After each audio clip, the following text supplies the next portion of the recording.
Sí, que Un poquito más a la izquierda. ¿Cuál? El que sigue.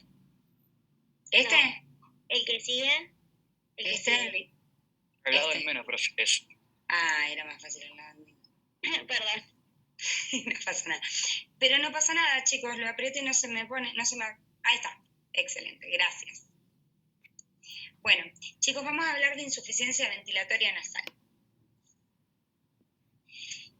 Por definición, la insuficiencia ventilatoria nasal está ocasionada por la dificultad del pasaje de aire a través de las fosas nasales o por el incompleto acondicionamiento, ¿sí?, de este que provoca una hematosis inadecuada. Las clasificaciones lo que sirven es para orientarnos. A mí no me importa que ustedes me reciten una clasificación, pero sí tengan en cuenta que siempre sirven para poder ordenarnos. Podemos clasificarla en cualitativas y en cuantitativas. Las cualitativas tienen causas extrínsecas e intrínsecas y las cuantitativas tienen causas orgánicas y causas funcionales. Con lo que respecta a las cualitativas, las extrínsecas van a afectar el acondicionamiento del aire que inspiramos, ¿sí? Temperaturas menores a 8 grados o mayores a 40. Humedad inferior a 30 o la contaminación ambiental. Y las intrínsecas está determinada por una insuficiencia de las cilias, de la mucosa de las cilias de la nariz, ¿sí?, mucociliar, que altera el ciclo nasal y esto va a impedir el acondicionamiento del aire ingresado, como por ejemplo las enfermedades congénitas como la mucoviscidosis, las alergias, las disfonías vegetativas y las enfermedades metabólicas. Con respecto a las cuantitativas, podemos tener las orgánicas, que alteran la pirámide nasal, las intranasales y las alteraciones rinofaríngeas. La nariz está constituida por una pirámide nasal, que es lo que nosotros vemos por fuera, y dentro de la nariz tenemos el tabique, que corre por la vomedera, por el vómer, la corredera vomeriana, los cornetes, ¿sí?, que son inferiores, medios y superiores, y puede haber unos cuartos cornetes que son más chiquititos o no, a veces están y a veces no. Y según lo que esté alterado, ¿sí?, es la insuficiencia que vamos a determinar.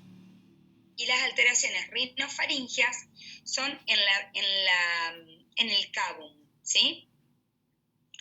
Con respecto a las alteraciones de la pirámide, pueden haber malformaciones, insuficiencias valvulares, traumatismos, ¿sí? Marinotti Gabriel. ¿Es compañero de ustedes, chicos? Sí, profe. Martinotti. Él no pudo venir porque está viajando, ya que hoy cursamos, profe. Le avisar. Ah, ahí lo adherimos, ahí lo admitimos. Bien, las intranasales tenemos patologías del tabique, tumores, pólipos rinosinusales, hipertrofia de la mucosa de los cornetes, cuerpos extraños que ocluyen la ventilación nasal, sinequias que se pueden producir dentro de la cavidad nasal. Las alteraciones rinofaringeas, las más comunes son las adenoiditis y las hipertrofias adenoideas. También podemos encontrar pólipos, ¿sí?, en las coanas que ocluyen la ventilación nasal, uniobilaterales, tumores de la rinofaringe, atresia de las coanas, que bueno, ahora vamos a ver que pueden ser membranosas, cartilaginosas, óseas, y estenosis faringeas. Las funcionales están determinadas por la hipertrofia, que es reversible, de la mucosa de los cornetes, que puede tener distintas causas. Pueden ser causas por rinosinusopatías inflamatorias o causas de rinosinusopatías no inflamatorias como colinérgicas, reflexógenas o medicamentosas. Según la edad, también podemos clasificar. ¿Hay alguien en sala de espera que me titila esto, chicos? Son los mensajes en el chat. Ah, bien. Son los mensajes en el chat. Bien, entonces, según la edad, estábamos diciendo que también podemos clasificar las insuficiencias ventilatorias nasales. En los lactantes lactantes son frecuentes las malformaciones y las rinitis tanto específicas como inespecíficas. En la infancia, lo más común es la hipertrofia de adenoides. También se puede dar la hipertrofia de cornetes por rinosinusitis y es muy frecuente la alergia que produce también la hipertrofia de la mucosa de los cornetes. Los cuerpos extraños en niños son sumamente frecuentes y producen insuficiencia ventilatoria nasal unilateral con rinorrea y fetidez. Los adolescentes y en la adultez se presentan insuficiencias por traumatismos, por hipertrofia de cornetes, por deformaciones del tabique que pueden ser óseo o cartilaginoso, o pueden ser óseo y cartilaginoso ambos, por alergias, por pólipos y por tumores benignos y malignos. Esta clasificación según la edad para mí es la más fácil para entenderlo, razonarlo y acordarse. ¿Sí? Bien. Las manifestaciones clínicas se van a presentar cuantitativas o cualitativas. Las cuantitativas, tenemos dificultad para respirar por nariz. El paciente va a tener la boca abierta, inspiraciones bruscas, profundas, cortas, sequedad de la garganta. Pueden presentar dolor de garganta, ¿sí? Ventilaciones ruidosas, disosmias, hipogeusias, rinolales cerradas. Las cualitativas es la incapacidad, se va a presentar como la incapacidad para realizar actividad física forzada mediante fatiga, taquicardia, taquipnea, pueden haber calambres. Entonces, vamos a recordar que las insuficiencias ventilatorias, esta frase describe todo. Pueden ser uni o bilaterales, parciales o totales, bruscas o progresivas, transitorias o permanentes. Entonces ahora vamos a razonar. Gisela Bichetti, por ejemplo, decime una insuficiencia ventilatoria unilateral. Desviación del tabique nasal con obstrucción. Sin hipertrofia compensatoria, porque por lo general produce hipertrofia compensatoria contralateral y te da bilateral. No sería el mejor ejemplo, pero bueno, es un ejemplo que podemos hablar. Sí, a ver. Pesoni. Insuficiencia ventilatoria nasal unilateral. ¿Qué se te ocurre?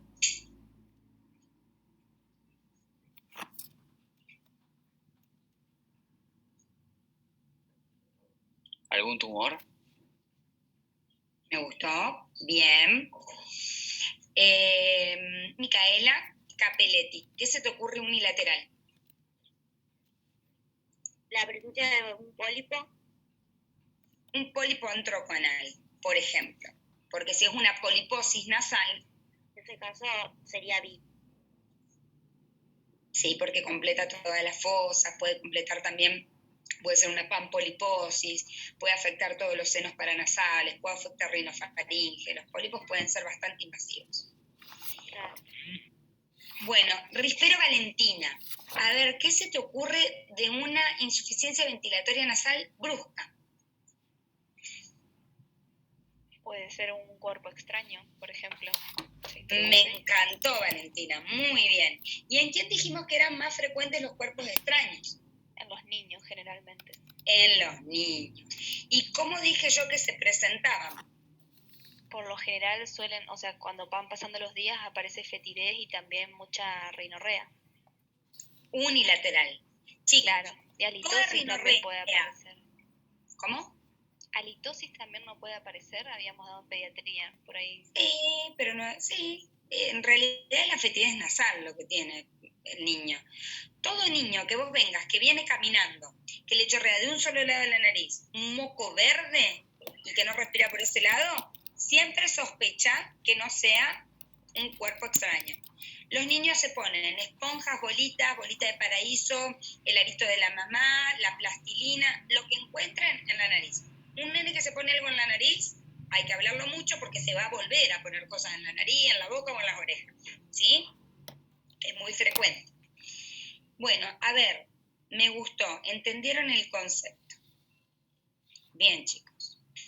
Bueno, el diagnóstico se va a basar siempre en la anamnesis, en los estudios complementarios. Vamos a ayudarnos con placas. Podemos hacer rinodebito-manometría, un estudio que hace el otorrinolaringólogo, no es muy frecuente que lo hagamos.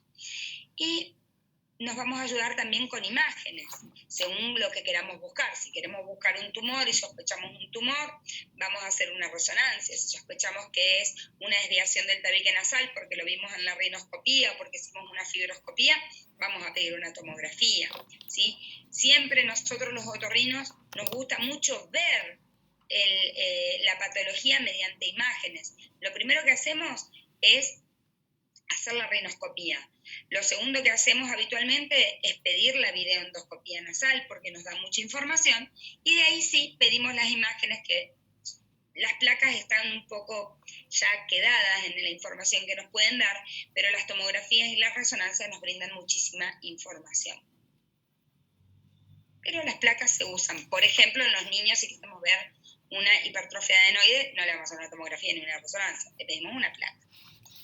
Pero si queremos ver la nariz con sus senos paranasales, lo más frecuente es que si tenemos una patología, no una sinusitis, sino una patología, una sinusitis crónica, una poliposis, una desviación septal, sospechamos o vimos un tumor en la videoendoscopía, sí vamos a pedir imágenes ya con estudios de tomografía o resonancia. Bueno, miren esta alteración de la pirámide nasal. Este paciente tiene una alteración en su pirámide nasal, ¿ven? Tiene una microrriña. El tratamiento lógicamente es quirúrgico. Es una malformación de la pirámide quirúrgica. Dijimos que podía haber insuficiencia valvular. ¿Qué es la insuficiencia valvular? Es el colapso de las alas de la nariz durante la inspiración por una insuficiencia de la válvula interna de la nariz, ¿sí? Es cuando el paciente inspira y las alitas, que en realidad, ¿cómo se llaman? Estos cartílagos. Cartílagos alares. Los cartílagos alares se colapsan. Es una hipoplasia, ¿sí?, del elemento condromuscular del cartílago, ¿sí?, iatrogénica o muchas veces posteriores a cirugía también. Produce la insuficiencia ventilatoria nasal y obviamente que el tratamiento es reparador, es una cirugía que se llama rinoplastia funcional. Bueno, chicos, traumatismo de pirámide nasal. La fractura de los huesos propios de la nariz puede ser unilateral, bilateral o mixta, ¿sí? Puede ser de la pirámide con desplazamiento del tabique, que ahí lo que vamos a tener es una laterorriña, como tiene este paciente, ¿sí? ¿Ven la laterorriña? Tiene una forma semicircular, como una banana. El antecedente del traumatismo, el dolor a la presión, crepita si ustedes lo tocan, eso de que se acomoda la nariz, eso es de película, nunca lo hagan, porque puede tener un reflejo nasovagal y puede hacer un paro cardíaco al paciente. Entonces, es muy dolorosa la nariz. Todo esto se hace bajo anestesia. Dolor a la presión, ¿sí? Epistaxis, siempre que hay fracturas, olvídense que van a tener epistaxis, va a haber un sangrado que por lo general es anterior y ceden con muy poco. Obstrucción, ¿sí?, o deformidad de la pirámide. Y lo que vamos a hacer para el diagnóstico, lógicamente, que es el examen físico, hacer una buena anamnesis, el antecedente del traumatismo, una rinoscopía anterior levantando la punta nasal, vamos a ver si está descalzado en el tabique, vamos a ver si esa epistaxis es anterior o también hay algo que viene posterior, vamos a intentar ceder el sangrado, le vamos a poner a este paciente unos algodoncitos, ¿sí?, con adrenalina, lo ponemos en las fosas nasales, lo sacamos, le pedimos que se suene bien la nariz, que saque todos los coágulos, que escupa bien la sangre, que haga una gárgara y vamos a ver qué es lo que hay. Pero para eso necesito limpiar un poco este campo. Por eso le voy a pedir que haga gárgaras, que se suene bien la nariz y le voy a poner unos algodoncitos con adrena, ¿sí?, para producir vasoconstricción. Le vamos a pedir tomografía, lógicamente tomografía axial computada, ¿sí? Y lo que hay que ver en este paciente que tiene un traumatismo de macizo craneofacial, si es solo la nariz o si hay un compromiso del piso de la órbita. Nunca se olviden de eso, ¿sí? Puede haber un atrapamiento de los músculos del ojo y ustedes se van a saber dar cuenta de que acá hay algo más y tienen que pedirle una tomografía. El paciente, obviamente, el paciente que tiene un compromiso del piso de la órbita queda internado. Un paciente que solamente tiene un traumatismo nasal tiene ¿cuántos días para hacer la reducción nasal? 7 días, Está hablaba. escrito, Una semana. está escrito. Los libros hablan entre 48 horas, 72 horas y una semana. Bien. Le van a poner hielo local, le van a calmar este epistaxis, vamos a ver si cede con lo que hicimos. Y si cede, le ponemos hielo local.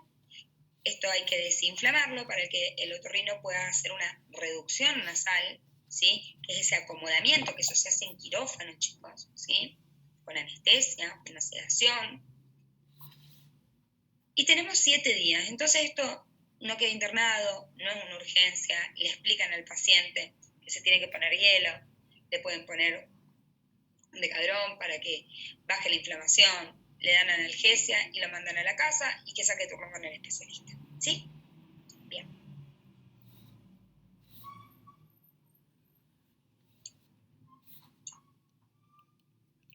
¿Lo derivás ¿Qué es? al cirujano o lo derivás al otorrino?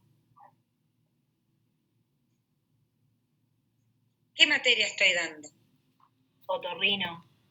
Pero específicamente no es, si es estético, con compromisos, igual lo hace solo el otorrino o lo hacen en equipo. No, la reducción nasal la hace el especialista. Y es más, la estética también es un tema, chicos. Porque hay narices que pueden quedar muy lindas y si no se cuida la función nasal, la nariz sirve para respirar. Entonces, hoy en día a lo que se tiende son a las cirugías estéticas funcionales.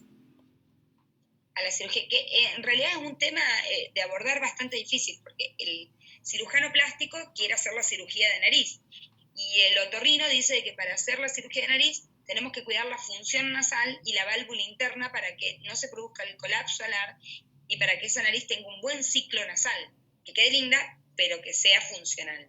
Entonces es un tema. Pero, Por eso Gisela, no entendía bien. Gisela, esto lo hace, la reducción nasal lo hace el otorrino. ¿Sí? Siempre. Bien. Quizás yo se los doy como algo obvio y ustedes no. A mí me sorprendió la pregunta, Gisela. Pero quizás se lo doy como algo obvio y quizás todos tenían la duda. Bueno, ya la despejamos. ¿Qué es esto? ¿Hoy en día se coloca alguna férula de yeso o algo de eso en la nariz? No, vos sabés de que hoy en día hay unas ferulitas que son, que se modelan con el calor, que son geniales, porque no tienen el peso que tiene el yeso y no pica lo que pica un yeso. Son las caras, lógicamente, pero es lo ideal. Eso se hace una reducción nasal con unas ramas, es un instrumental de nuestra especialidad que tiene unas ramas que agarra la pirámide nasal y la lleva a línea media. Tanto a la pirámide, la recolocamos en su lugar, como al tabique. Si pasan los 7 días del traumatismo, eso no se puede hacer porque se produce una calcificación, lógicamente cierra esa fractura, entonces ya no podemos hacer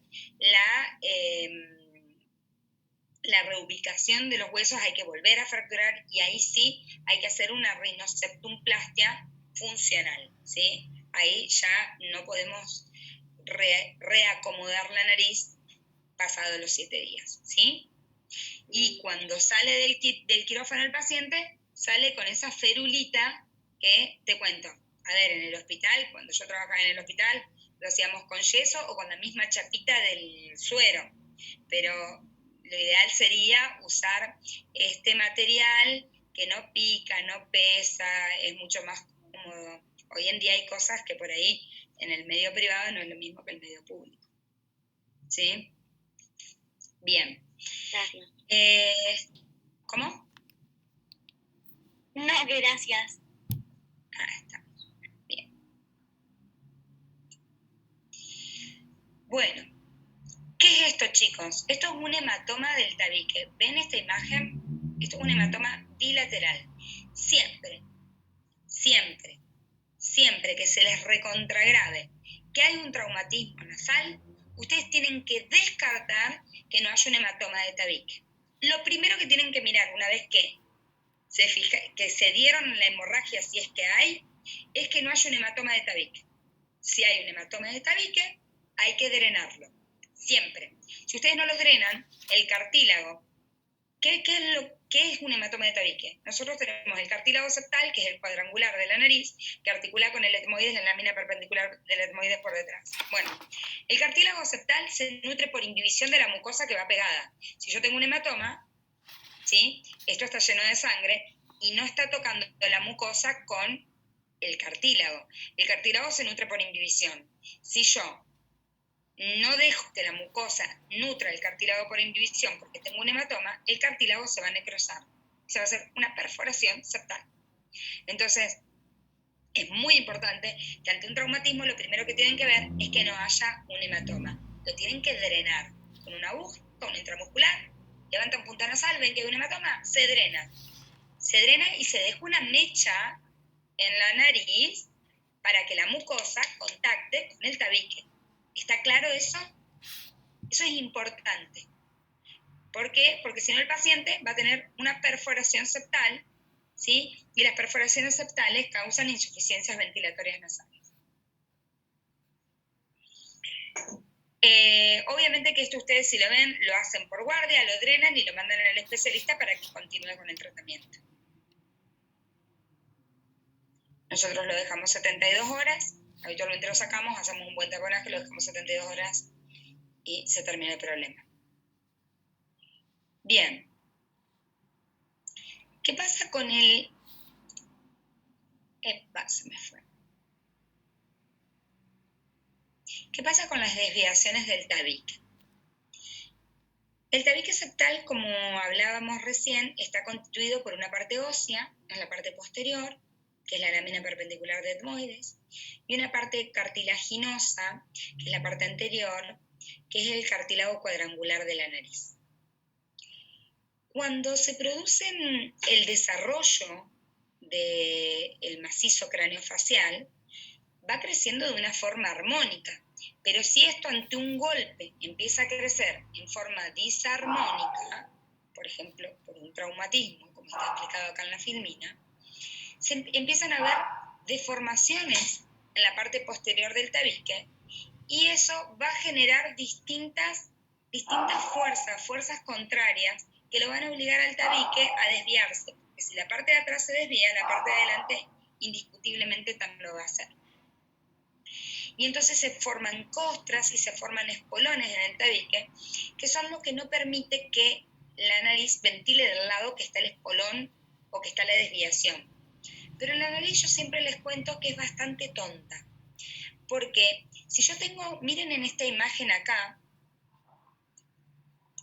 yo tengo el tabique desviado, esto yo lo veo en espejo, entonces esta es la izquierda del paciente, ¿cierto? Yo lo estoy mirando enfrente mío el paciente. Entonces esta es la izquierda y esta es la derecha. El tabique tiene una desviación septal y está descalzado de la cresta, y está descalzado de la espina nasal. Miren, está ahí, está hacia la izquierda del paciente. Bueno, el volumen de aire que entra de este lado no es el mismo el volumen de aire que entra de este otro lado. Entonces, la nariz intenta compensar y dice, no, de este lado tiene que entrar la misma cantidad de volumen que entra de este otro.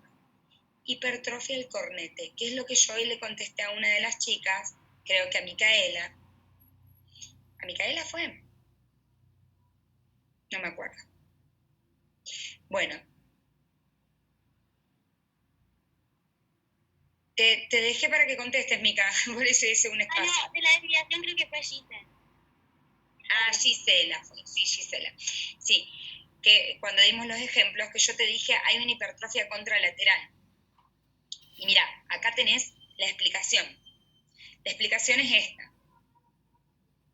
El volumen de aire que entra por acá es distinto al volumen de aire que entra por acá. Entonces la nariz lo que hace es una hipertrofia del cornete de este lado. Entonces ahora no entra aire por acá ni por acá. ¿Sí? Es una hipertrofia contralateral a la desviación. Entonces el paciente no respira por ningún lado. Y según va variando, ¿sí? Según el clima, según la temperatura, según la posición del paciente, ese cornete se achica, se agranda y el paciente por ahí va sintiendo distintas presiones en la nariz, por ahí se me tapa, por ahí se me destapa, según cómo me dé vuelta en la cama. Y el tratamiento, lógicamente, de esto es quirúrgico. Hay que recolocar el tabique nasal en línea media. Y ese cornete hay que achicarlo. Se llama septumplastia en la cirugía de tabique y se llama turbinectomía en la cirugía de cornete. Puede haber luxaciones en el cartílago. Este cartílago cuadrangular que hablábamos puede luxar y puede generar una insuficiencia ventilatoria nasal, ¿sí? El tratamiento para recolocarlo, lógicamente, es quirúrgico. También pueden causar insuficiencia, dijimos en la clasificación, las sinequias. Las sinequias son adherencias que se generan porque hay dos estructuras que perdieron la mucosa, esas estructuras se tocan y se genera la adherencia. ¿Sí? Es la pérdida de la capa epitelial y estas superficies entran en contacto y genera la sinequia. Obviamente que hay que cortar la sinequia, es quirúrgica. Lo volvemos a repetir porque es importante, cuerpo extraño en niños, es muy frecuente, por lo general se dan unilaterales. Siempre que venga un niño con una obstrucción brusca, rinorrea mucopurulenta unilateral y fétida, pensar en cuerpo extraño. La evolución, si uno lo deja librado al azar, va a generar un rinolito, que es el depósito de calcio alrededor del cuerpo extraño. Siempre el diagnóstico va a ser por medio de la anamnesis, la clínica y la rinoscopía anterior. Y el tratamiento es la extracción del cuerpo extraño. En los niños muchas veces hay que entrar al quirófano para poder sacarlo.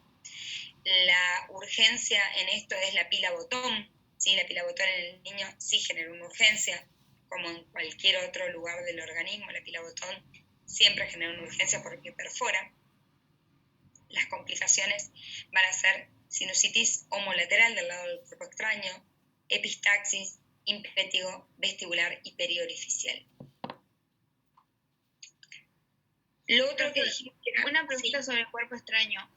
¿Nosotros en guardia podemos sacar el cuerpo extraño o hay que derivarlo, sí o sí? Bien, Valen, excelente pregunta. ¿Vos qué pensás?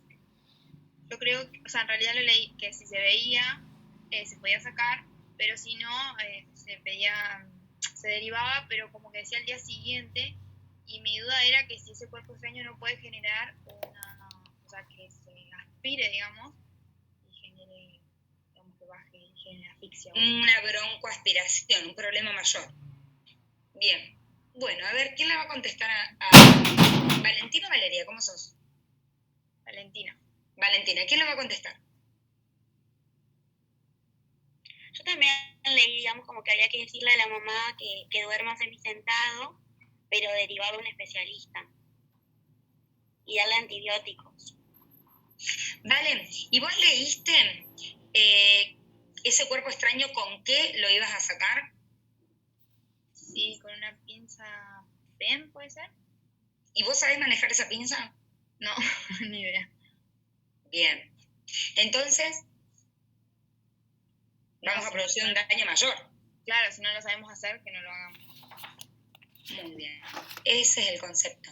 Chicos, lo que ustedes no sepan hacer, no se metan en chalecos de balas, porque van a producir un daño mayor. Primero, pueden lastimar la nariz, y segundo, pueden producir la broncoaspiración de ese cuerpo extraño. Si el cuerpo extraño está en nariz, olvídense de que no se va a mover de la nariz. Sí, lo ideal es que el niño duerma semisentado y que le demos antibiótico porque está obstruido la fosa nasal. Entonces, para que no proliferen bacterias, sí le vamos a dar un antibiótico, como cuando ocluimos cualquier orificio, le vamos a dar antibiótico. Si yo pongo una mecha en el oído, también le voy a dar antibiótico, ¿cierto? Cuando yo ocluyo algo, le doy antibiótico para que no haya éstasis bacteriana. Y lo vamos a derivar al especialista, que es el que sabe con qué instrumental y cómo usar ese instrumental para poder hacerlo. Por más tentador que sea, es mayor por lo general el daño que causan que la solución que le damos. Entonces, siempre lo que no sepan hacerlo, si no es una urgencia, lo derivan a quien corresponde. ¿Estamos? ¿Respondí tu pregunta, Valen? Sí, bárbaro. Bien.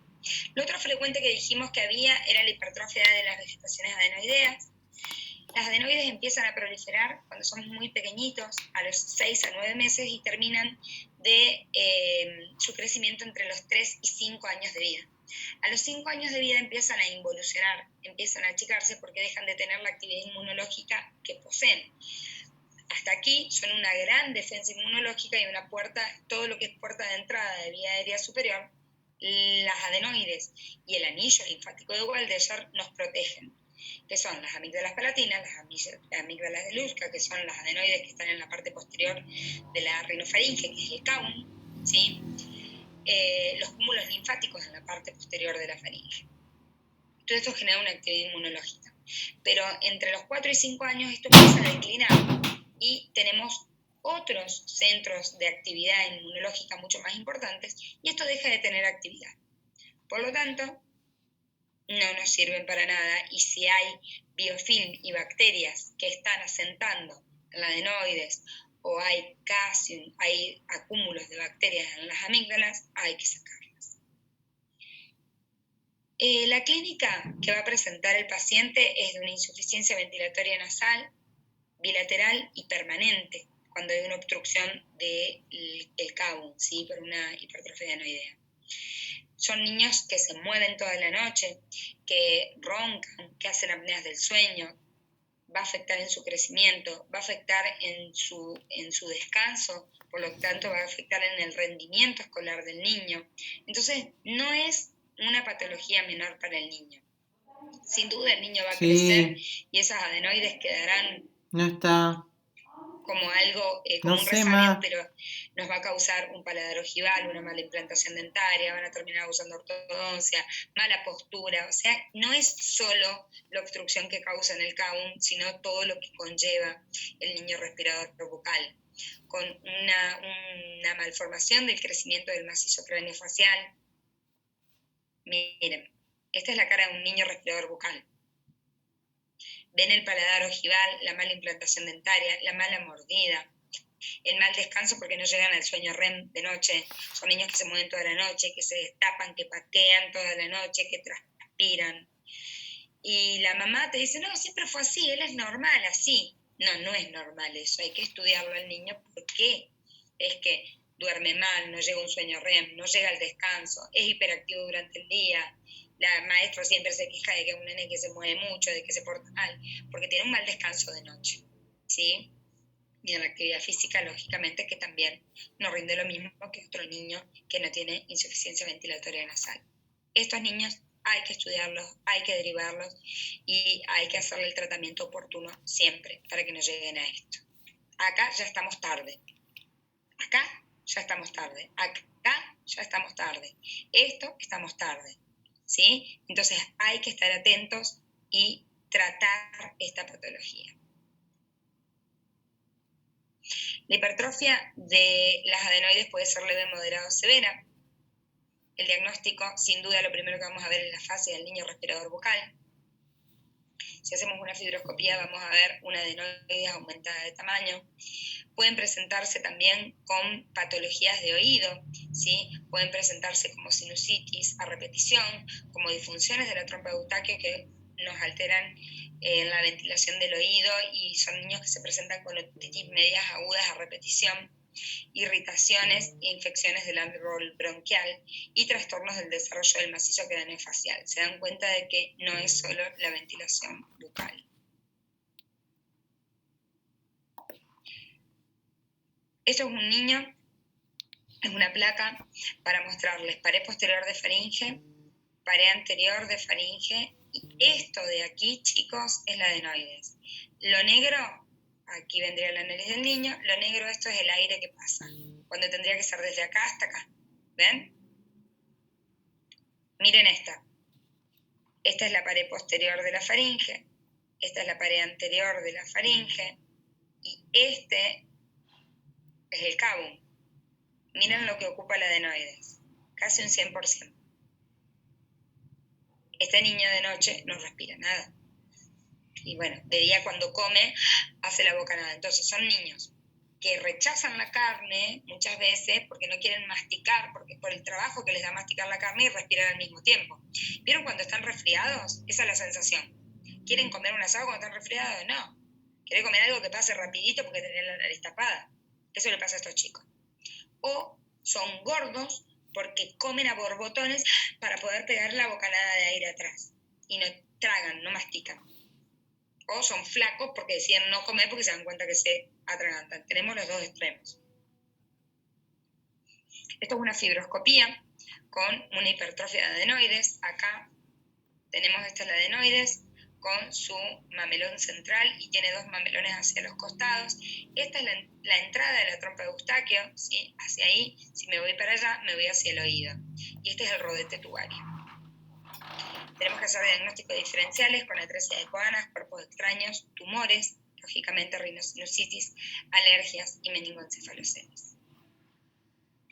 La atresia de Coanas, como hablábamos cuando empezamos a hacer la clasificación, puede ser una malformación congénita, ¿sí? Es una malformación congénita, ¿sí? Es la más frecuente de la nariz, puede ser unibilateral, parcial o total, ósea o membranosa, y se acompaña por lo general con otras malformaciones. En la clínica, la bilateral, chicos, tienen que tener en cuenta con una urgencia neonatal, ¿sí? Que lo va a llevar a la muerte del niño por asfixia, porque el niño es un respirador bucal obligado y no sabe respirar por nariz. En cambio, la unilateral se presenta como una rinorrea persistente unilateral que aumenta al flexionar la cabeza, puede producir hiposmia o anosmia. Y esto se trata con el chupete de McCowan al principio, o sea, cuando el bebé es recién nacido. ¿Sí? Acá tengo una canulita de mayo y este es el chupete. Esta es la coana que está obstruida. Esta es óseo y membranosa. Bilateral. Esto es incompatible con la vida, hay que operarlo. ¿Sí? Diagnóstico diferencial con cuerpo extraño, tumores, ¿sí? El meningo, y con malformaciones de la laringe. El tratamiento, como hablábamos, bueno, el paciente, intubación endotraqueal, el chupete, una nutrición adecuada. El tratamiento, lógicamente, la resolución es quirúrgica. Bueno, niños, esto es la clase de epistaxis. ¿Dudas?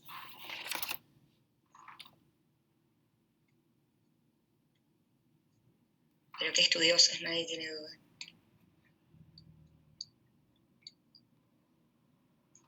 Profe, en lo de atresia de Coanas, ¿se usa lo de colocarle azul de metileno o sustancias radiopacas y sacarle una RX? ¿O es más por lo de la sonda? No, en realidad en la atresia de Coanas lo que se hace es el tratamiento de manera urgente, ¿sí? O sea, hoy en día los neonatólogos no usan la sonda cuando cursan pediatría, lo van a ver. Antes, cuando yo cursé pediatría, hace muchos años atrás, nos llevaban a la neo y nos mostraban que el neonatólogo le pasaba una sonda por la nariz, ¿sí? Y llegaba hasta el estómago, lo aspiraba, y después esa sonda también la pasaban por el ano y veían que no se había perforado. Hoy en día no se hace más eso, porque saben que si es incompatible con la vida, obviamente el chico nace, no puede respirar, se pone azul porque es respirador bucal obligado, entonces ahí nomás se pone el chupete de McCowan o se hace una intubación, ¿sí? Se le intuba al paciente hasta ver qué es lo que tiene. No es que lo vas a sacar del aneo, lo vas a llevar a placa, le vas a poner a un niño recién nacido, ¿sí? Después le haces una fibroscopía y te encontrás con la coana de que está tapada. Y de ahí vas a empezar a investigar si eso es óseo o membranoso. Hoy en día la tomografía nos da muchos más parámetros y podemos ver muchísimo mejor que una simple radiografía, ¿sí? Entonces, como yo recién lo que les mostraba era, bueno, dejé de compartir pantalla, no sé si lo viste, Franco, una tomografía que era, yo les mostré que les dije óseo y membranosa, la parte bien blanca era lo óseo, y arriba tenía una imagen más gris, que era la membrana. Pueden ser óseas, membranosas, o en conjunto, puede ser una la otra, o mixtas, ¿sí? Las atresias de Coana.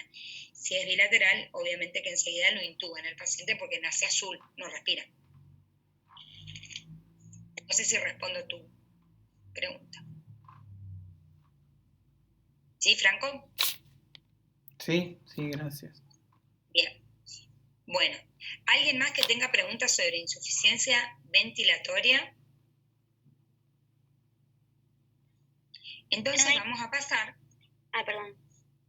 Sí, Mica, te escucho. En la hipertrofia de adenoides, que dijiste leve, moderado y severo, ¿es compatible, digamos, con lo de los grados?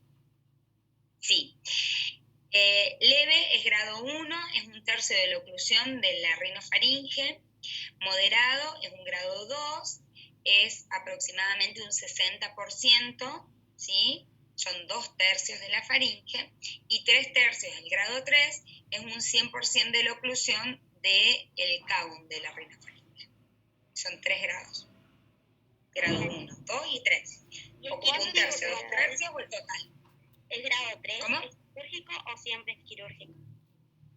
No, las adenoides pueden ser quirúrgicas no solo por la obstrucción, sino también por la infección. Hoy en día están estudiados los biofilms que producen adenoiditis, que la única forma de sacarlos es sacando el adenoides, porque por más antibiótico que le des, ese biofilm de bacterias no lo frenas, no lo podés matar. Entonces ahí también tenés que operarlo al paciente. Puede tener un grado 2, un 50% de la obstrucción, y puede tener adenoiditis, y lo tenemos que operar igual. Entonces, no va a ser solo por la hipertrofia, sino también por la patología. ¿Sí? Bien. O puede ser de que sea un adenoides, hay muchos casos que se pueden presentar, un adenoides que sea un grado 1, pero que obstruya la entrada, que yo les mostraba, que le dije este es el rodete tubario y esta es la entrada al oído, la trompa de Eustaquio, que obstruye la entrada de la trompa de Eustaquio, y uno con hacer una videoendoscopía ve que el adenoides está obstruyendo. Le dije hay un mamelón central y 2 laterales, que los laterales obstruyan esa entrada y hay que sacarlos también, ¿sí? Entonces siempre cada paciente va a haber que estudiar. ¿Estamos, Mica? Sí, gracias. Sí. Bien. Bueno, entonces ahora sí vamos a ir con la clase de epistaxis.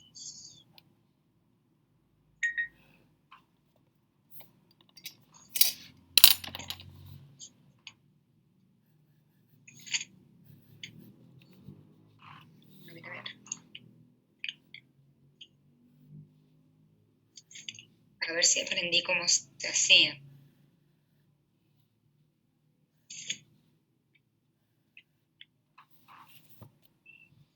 Compartir pantalla, epistaxis, compartir,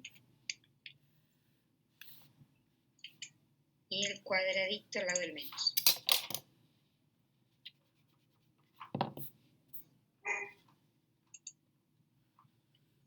Espectacular. Bien. Ahí está, ¿ven? Ustedes me enseñaron cómo era eso.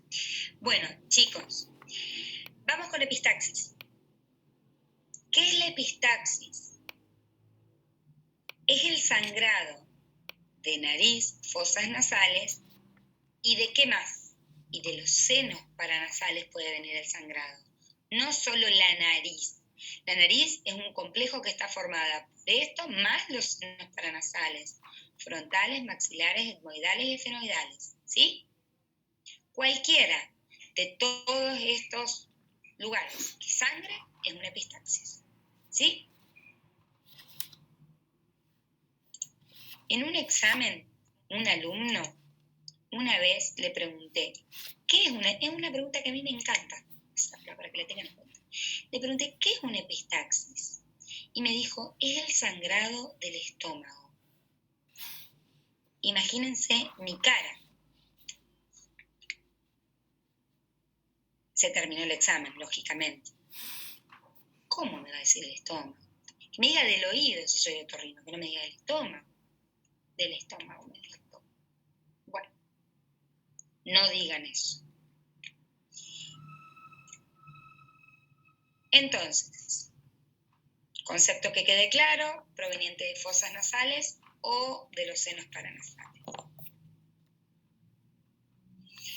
Chicos, es importante recuperar contenido de anatomía. ¿Cómo está conformada la irrigación de la nariz? Tenemos un sistema carotidio interno y uno externo. El sistema carotidio externo, ¿sí?, nos va a dar la efenopalatina a través de la maxilar interna. Es una terminal la efenopalatina. Y la efenopalatina es la arteria más frecuente que sangra en la epistaxis posterior, ¿sí? Se llama arteria efenopalatina, se divide en dos ramas y penetra a las fosas nasales por el agujero efenopalatino. Nos va a dar dos ramas importantes en la nariz, la externa y la interna. ¿Sí? La externa es la nasal posterior, que va a irrigar la parte externa de las fosas nasales, ¿sí?, cornete medio e inferior, y la nasoseptal interna, que irriga el tabique en la parte media y posterior. ¿Sí? Esa es la efenopalatina terminal de la maxilar interna, que proviene de la carótida externa. El sistema carotidio interno, ¿sí?, nos va a dar las etmoidales. Para llegar a las etmoidales, la carótida interna va a dar como colateral a la oftálmica. La oftálmica, ¿sí?, va a penetrar por la hendidura efenoidal, va a atravesar la pared orbitaria y va a alcanzar el techo de la fosa nasal. Y ahí va a encontrar el agujero etmoidal, en donde va a dar la etmoidal anterior y la etmoidal posterior. ¿Sí? Esto en dibujito es súper fácil. ¿Qué va a irrigar la arteria etmoidal anterior? Miren, tercio anterior del tabique. El medio y el posterior lo irrigaba la interna nasoseptal y el anterior, la etmoidal anterior. La parte lateral de la nariz y el seno frontal. Y la etmoidal posterior va a irrigar área olfatoria, etmoides y porción también, igual que la nasoseptal, porción posterior del tabique. Entonces, miren ahora, dijimos que teníamos sistema carotido interno y externo. Ahora, estos dos van a confluir en un lugar que es la parte anterior del cartílago cuadrangular de la nariz, formando un ovillo, ¿sí? Ese ovillo se llama área de Kieselbach. Es una confluencia, ¿sí? Esta confluencia va a ser de distintas arterias, ¿sí? Pero van a confluir los dos sistemas en esta confluencia, ¿sí? Tenemos la arteria del subtabique, la nasoseptal y la etmoidal anterior. Y van a formar el área de Kieselbach. Es el lugar más frecuente que produce los sangrados anteriores de la nariz. Entonces, sangrados posteriores, la culpable es la efenopalatina. Sangrados anteriores, lo básico, chicos, de grandes rasgos. Culpable, área de Kieselbach, confluencia de estas arterias. Sangrados superiores, las responsables, cuando ustedes vean el dibujito por donde vienen las etmoidales anteriores y posteriores y donde se ramifica la oftálmica, se van a dar cuenta por qué se llama sangrado superior, porque vienen desde la parte orbitaria, de la parte superior de la nariz, ¿sí? Bien, tiki, tiki, tiki, todo esto es Acá miren, ahí tienen la arteria etmoidal anterior y posterior.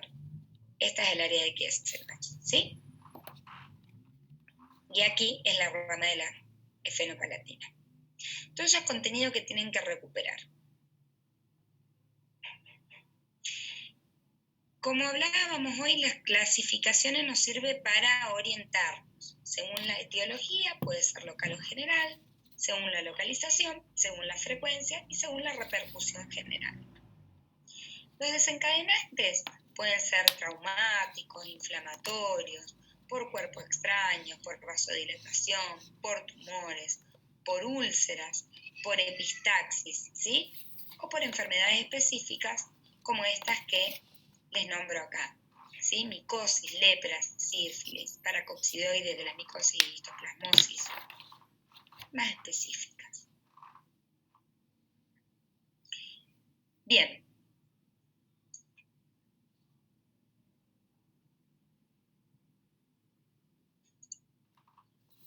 Espérenme un segundito. Ahí está, vamos a sacar acá.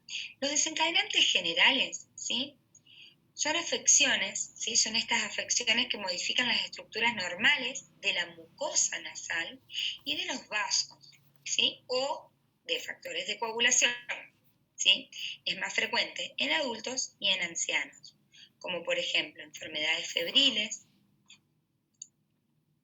hipertensión, vasculopatías, coagulopatías por enfermedades que me alteran la coagulación, enfermedades granulomatosas. Según la localización es la más fácil, chicos, es la más fácil, porque tenemos, como yo se las nombraba hoy, según el territorio que irriga. Anterior área de Kieselbach, posterior, ¿quién dijimos? Esfenopalatina y superior, etmoidales, ¿sí? Anterior, posterior y superior. Las anteriores, tengan en cuenta que se ven frecuentemente en los niños y en los adolescentes, no comprometen el estado general del paciente, tienen poca intensidad y muchas veces se dan espontáneamente. Es de fácil tratamiento, ¿sí? La zona más sangrante, como hablábamos hoy, es el área de Kieselbach. Y la hemorragia proviene del piso, ¿sí? O del tabique.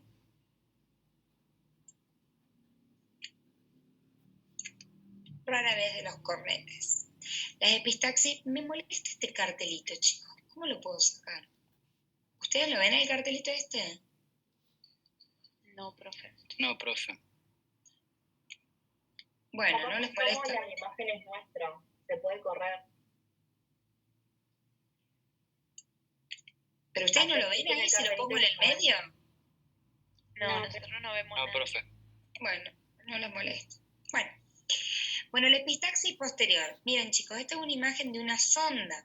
En el próximo taller que ustedes tengan con la doctora Bortoluzzi, van a ver qué van a hacer con los muñecos de simulación. Un taponaje antero-posterior, en donde ustedes van a poder poner una sonda y van a tener que entrar por la fosa nasal, van a llegar hasta la faringe y van a ver esa sonda, que es una sonda Foley, ¿sí? En la parte posterior de la faringe.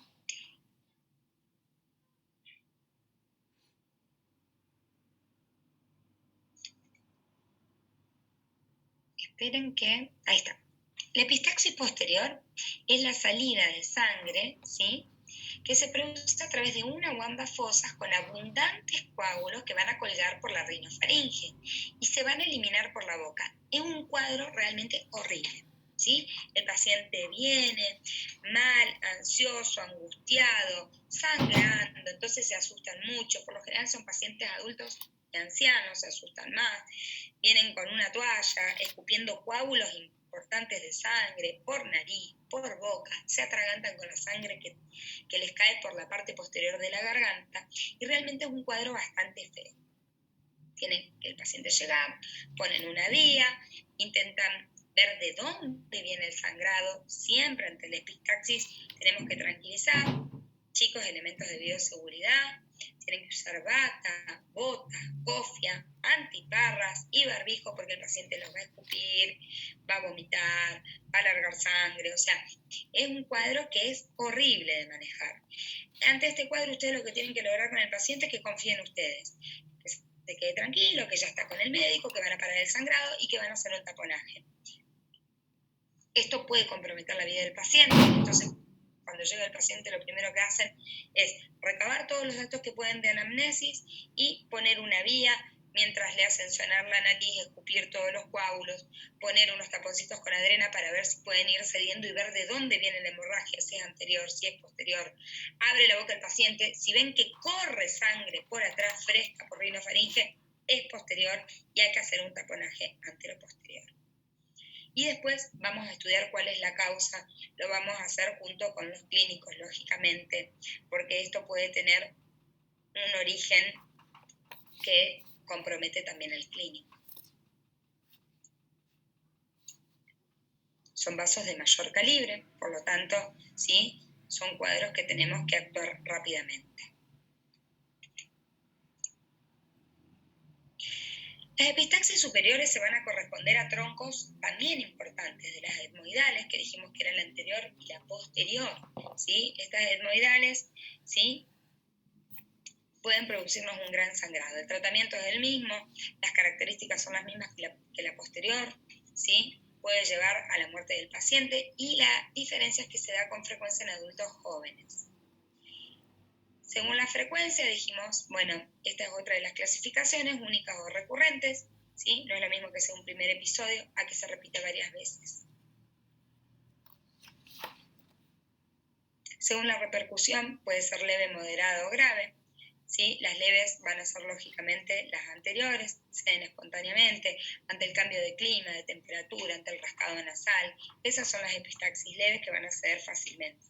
Las moderadas necesitan un tratamiento instrumental para lograr una solución, pero no llegan a comprometer la vida ni el estado hemodinámico del paciente, y las graves son las posteriores y las superiores, que sí van a producir una afectación en la estabilidad hemodinámica. Este cuadrito, chicos, de acá es importantísimo. ¿Cómo empezó? ¿Cuándo empezó? ¿Traga sangre? ¿Tiene sangre por la parte posterior de faringe? ¿Es mayor de la que sale por las fosas nasales? Ustedes ven una corredera de sangre fresca por la parte posterior de la faringe. ¿Es el primer episodio? No. ¿Existen enfermedades concomitantes? ¿Tiene una afectación de la coagulación? ¿Sí? Es importantísimo preguntar qué medicación toma el paciente. ¿Está anticoagulado? ¿Tiene problemas hepáticos? ¿Tuvo algún traumatismo? Si hay antecedentes de obstrucción nasal, ¿sí? Si recibió un tratamiento antes y cuál fue.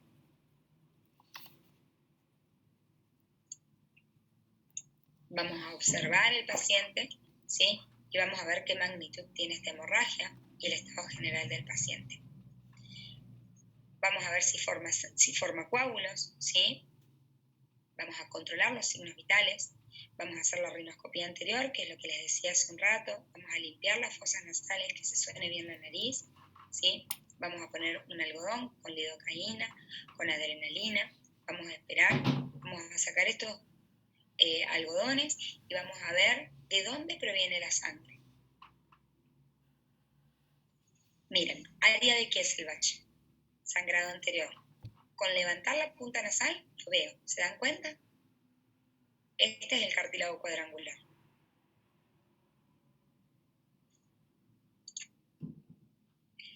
Vamos a hacer un examen de la faringe, vamos a observar si hay presencia de coágulos o escurrimiento por las paredes laterales de la faringe o por la pared posterior. Vamos a hacer una rinoscopía posterior. Es dificultosa y para ustedes más aún porque tampoco cuentan con un fibroscopio para poder hacerla. Esto lo tiene que hacer ya el especialista. Vamos a hacer la fibro. Y como imágenes podemos pedir todas estas imágenes, pero esto lo va a hacer el especialista. Ustedes no lo van a hacer por guardia. Ustedes lo que tienen que hacer es frenar el sangrado. Vamos a hacer diagnósticos diferenciales. ¿Con qué? Con hemoptisis, con hematemesis, ¿sí? Por reflujo, es frecuente. Y la evolución del pronóstico siempre va a depender de la etiología, de la magnitud, de la frecuencia y de la repercusión, ¿sí?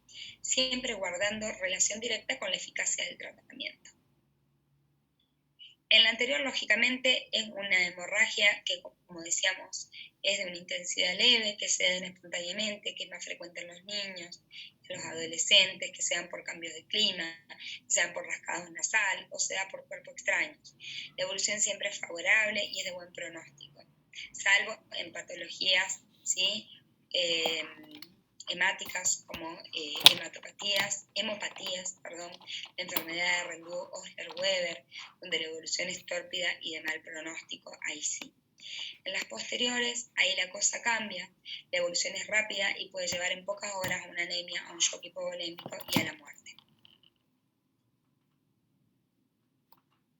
Cualquiera sea la epistaxis, siempre tenemos que corregir las causas generales que provocan el sangrado y restablecer el equilibrio hemodinámico. El tratamiento inmediato vamos a tener en cuenta, ¿sí?, de corregir esto que hablábamos y volver a la volemia. Vamos a pedir clínica, vamos a pedir laboratorio y vamos a controlar la enfermedad que originó la epistaxis. Para hacer un tratamiento de epistaxis anterior, los especialistas podemos hacer cauterizaciones del vaso.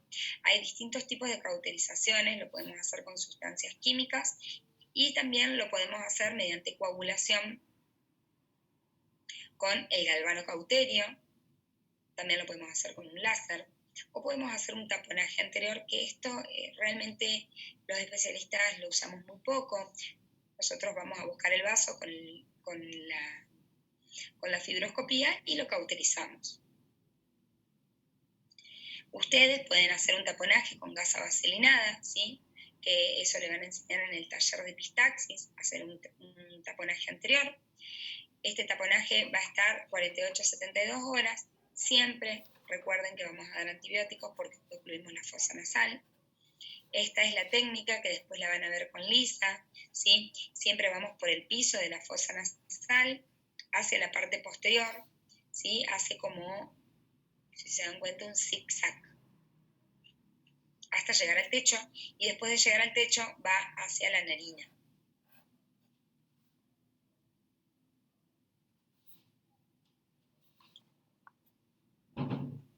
El taponaje anteroposterior es el que le contaba que van a hacer en simulación, ¿sí? Lo que hacemos es poner lidocaína, le vamos a poner adrenalina para intentar de que no sea tanta la hemorragia mientras hacemos el taponaje. El paciente puede tener reflejos como estornudos, reflejos nauseosos, realmente es bastante incómodo. Lo vamos a hacer con una sonda balón. Acá por lo general lo que hay es una sonda Foley, las de doble balón, que son las camellos, acá no hay y en guardia menos, ¿sí? O con gasas vaselinadas. Esa es la sonda Foley, creo que todos la conocen, donde vamos a insuflar, ¿sí?, el balón que se encuentra en la punta. Por eso, como les mostraba en la imagen, lo veíamos por faringe, ¿sí?, y vamos a insuflar el balón. Acá está insuflado para impactarlo en la parte posterior de las coanas. Entonces, esto es una sonda de doble balón, que es la que no van a encontrar nunca acá en una guardia, ni que sea en Mandrake.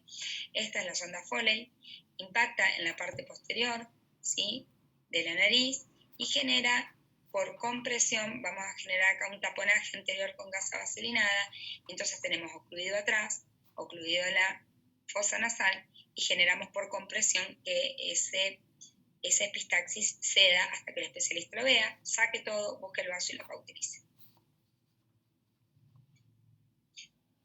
Bien, esto es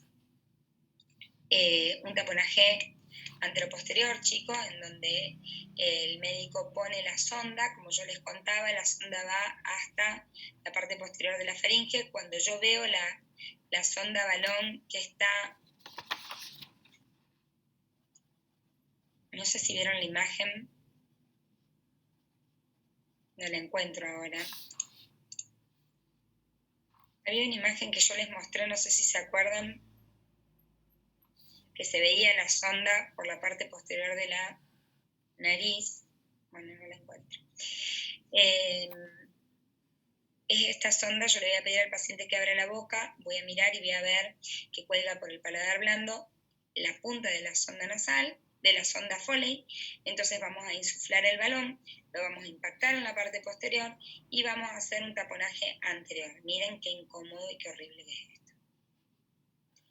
Por eso, habitualmente lo que hacemos es llamar al especialista para que cauterice el vaso. Se puede complicar con sinusitis, otitis, celulitis orbitarias, hipoxias, ¿sí? Aumento del dióxido de carbono por presencia del taponamiento, con depresión del centro respiratorio. Lógicamente que lo ideal es cauterizar la arteria, clampearla. Hay distintas técnicas que nosotros podemos usar, desde ligaduras, electrocoagulación, láser, ligaduras de la maxilar interna en el caso de que tengamos que hacerlo. Bueno, eso es epistaxis. Chicos, los escucho ahora sus preguntas.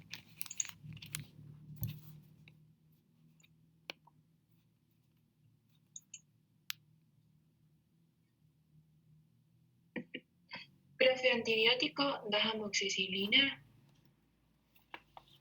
No, este paciente queda internado, AMS. El Es paciente lo con caso que dijimos epistaxis. antes.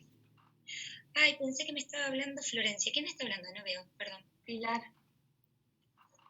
En los Pilar casos que Piedrabuena, dijimos Pilar antes. Piedrabuena. Ajá, ahí te vi. Pilar, ¿en qué casos? En la epistaxis anterior, con un taponamiento con gasa, dejamos un antibiótico, sí, una amoxicilina, no pasa nada, una amoxiclavulánico.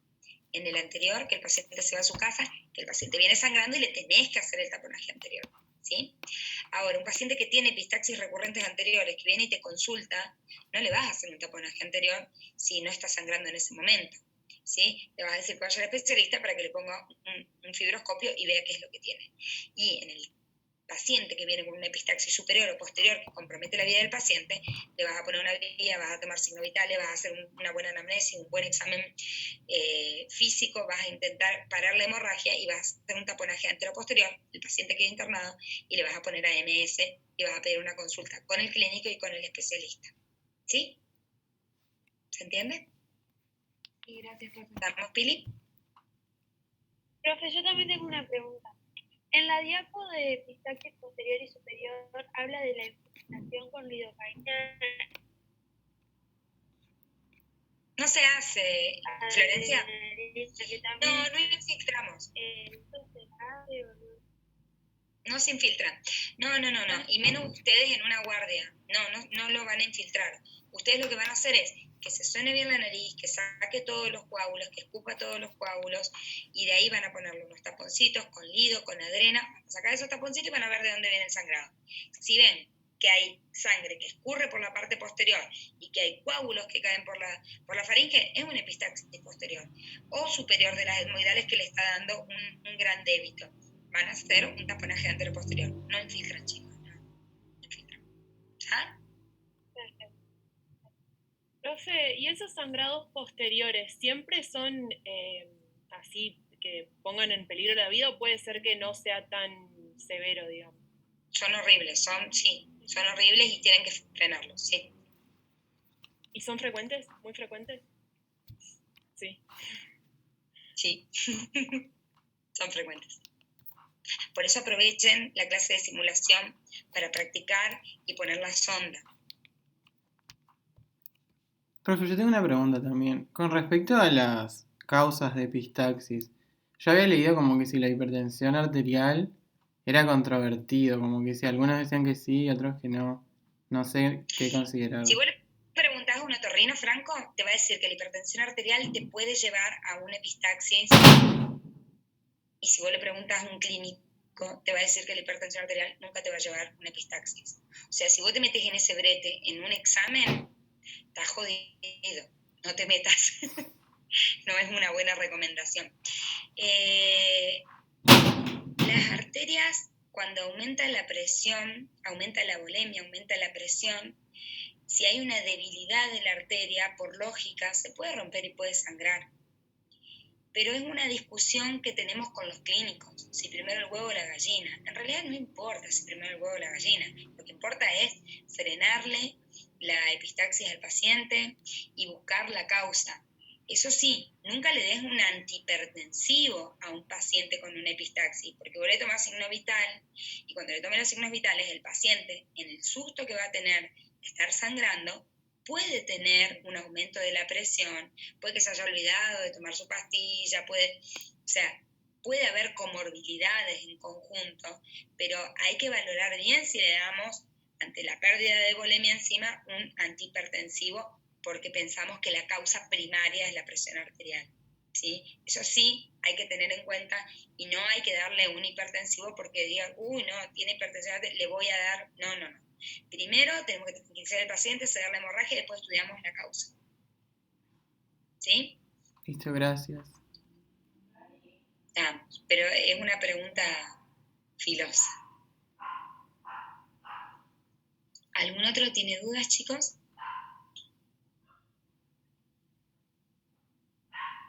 ¿No? Pero, qué genios estas comisiones, ¿eh? Bueno, chicos, todos los que estuvieron en clase pongan en el chat porque yo de ahí voy a sacar el presente, ¿sí? La próxima clase, ¿qué nos queda por ver? Vértigo. La próxima clase tenemos vértigo. Horrible, no me gusta vértigo.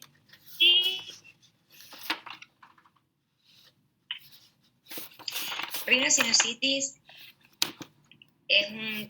¿Cuántas clases nos quedan? ¿2? Sí, creo que sí. Bueno, en una vemos vértigo, en la otra rinosinusitis. Ya estamos con todos los temas. ¿Ah? Bien. El lunes que viene feriado, ¿vamos a tener igual? Ay, chicos, ¿por qué feriado el lunes que viene? ¿Qué es? Por el Día de la Bandera. Ah, el 20 de junio. Qué mala suerte, que lo agarraron todos los feriados, me agarraron internada con mi papá, de todo les pasó a ustedes, ¿eh? La doctora Bortoluzzi me dijo que el otro día les dio, los aturdió, pobre, me imagino. Bueno, si es feriado, no vamos a dar porque no me dan Zoom en la facultad. No tengo quien me habilite desde la facultad. Lo que sí podemos hacer, si quieren, dar la clase, es armar un Zoom nuestro. Y lo damos en 40 minutos. Yo no tengo problema en darles la clase. Tenemos el chat por WhatsApp, ¿sí? O podemos buscar un día de la semana, el martes podemos dar la clase si quieren, si no. Para que tengan su feriado, a mí me da lo mismo, yo estoy acá en mi casa, así que no tengo problema. Pero si ustedes quieren, lo podemos habilitar desde la facultad el martes, pedimos que nos habiliten un Zoom y damos vértigo. Así no se quedan con el tema colgado. Porque de última, rinosinusitis lo pueden estudiar, es leerlo. O sea, el agente etiológico es tal, la clasificación es tal, eso en realidad no hay mucha vuelta que darle. Pero quizás vértigo, ahí sí genera más duda y hay más para explicar. Prefiero que de última rinosinusitis lo lean ustedes, que es teoría y estudiar, ahora sí, ya le digo yo, y vértigo, que lo leamos, o sea, que le demos la clase y que se puedan sacar las dudas. No sé qué les parece. Sí, profe, ¿está bien? ¿Sí? Sí, profe. Bueno, Sí. bueno, hagamos así. Habilitemos un Zoom el martes.